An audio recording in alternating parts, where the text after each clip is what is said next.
Henry Ravenswood, né en 1795, était un colon qui a trouvé de l'or dans une grande montagne, la Big Thunder Mountain.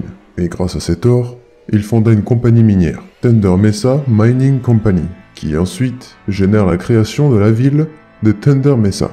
Henry devint riche et se construit un manoir victorien au sommet de Boot Hill, en face de Big Thunder Mountain, où, avec son épouse Martha, il élève sa fille, Melanie Ravenswood.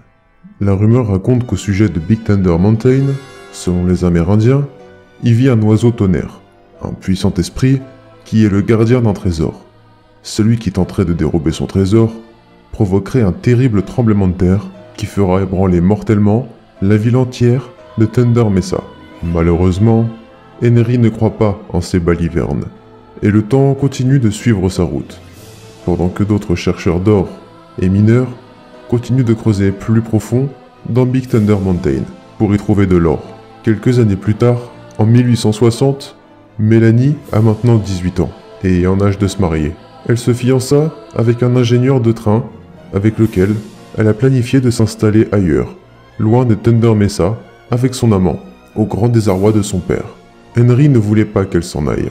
Alors qu'il fait tout son possible pour arrêter les épousailles, un tremblement de terre fait ébranler la ville entière.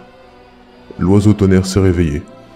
Henry et Martha décédèrent dans ce séisme mortel, et depuis, on n'entendit plus parler d'eux.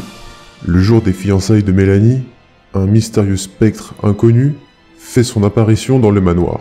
Pendant que la mariée se prépara dans sa chambre, le fantôme attire le fiancé dans le grenier, et le pend haut et court au cou, avec une corde attachée au plafond. Dans la salle de bal, la mariée attend toute seule. Les heures s'écoulent et le fiancé ne fait aucune apparition. Lentement, les invités commencèrent à quitter la cérémonie et le manoir, laissant Mélanie seule, dans une maison, avec tous les préparatifs de noces et les maîtres d'hôtel. Sans se séparer de sa robe de mariée, qu'elle porte toujours, et de son bouquet de fleurs, en espérant que son amant reviendra. Elle part à la recherche de celui-ci et fouille la maison entière, en chantant un air mélancolique sur son amour perdu. Mais le spectre était toujours présent dans la maison, se moquant de la dévotion de la mariée envers son époux destiné. Et s'ensuit une arrivée de créatures démoniaques venues d'outre-tombe pour envahir la maison et la fête interminable. Une sombre malédiction s'abat sur le manoir, et la forme de la maison se déforma lentement par les forces du mal. Plus personne ne mit le pied dans le manoir depuis. À l'intérieur et à l'extérieur, la maison se décompose avec le temps. Des toiles d'araignées poussiéreuses couvrent chaque centimètre. Les domestiques découragés ne se soucient plus de rien, imaginant par rumeur que Mélanie a perdu toute raison. Pendant des années, elle cherche son époux, en chantant délicatement, pendant que les démons et fantômes dansent dans la salle de bal. Partout où elle est allée, elle se rappelle de son mariage. Le rire éternel du fantôme continue de traverser les murs du manoir. À l'extérieur, le sol s'écroule et s'effondre. Les escaliers dorés et la structure, dotée anciennement de terreaux, d'arbres et de plantes, fanèrent.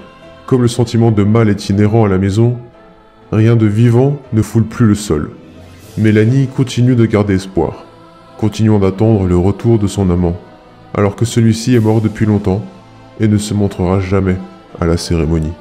Le tremblement de terre qui a tué les parents de Mélanie, il y a des années de cela, a provoqué un énorme déchirement sur la moitié ouest de la propriété et dans la vieille ville de Thunder Mesa, devenue désormais une ville fantôme effondrée. D'après ce qu'on raconte, les bâtiments désertés ont pris le nom de Phantom Canyon, qui est officiellement la version surnaturelle et sombre de la ville, et nulle personne n'entra dans la ville la nuit sans jamais en sortir. Aujourd'hui, nul ne sait si Melanie Ravenswood est encore vivante dans la vieille demeure sur la colline. Si elle est encore de ce monde, elle devrait normalement avoir 100 ans. Sa voix merveilleuse est transportée à travers la ville pendant la nuit, à travers les murs de la maison et dans l'air nocturne.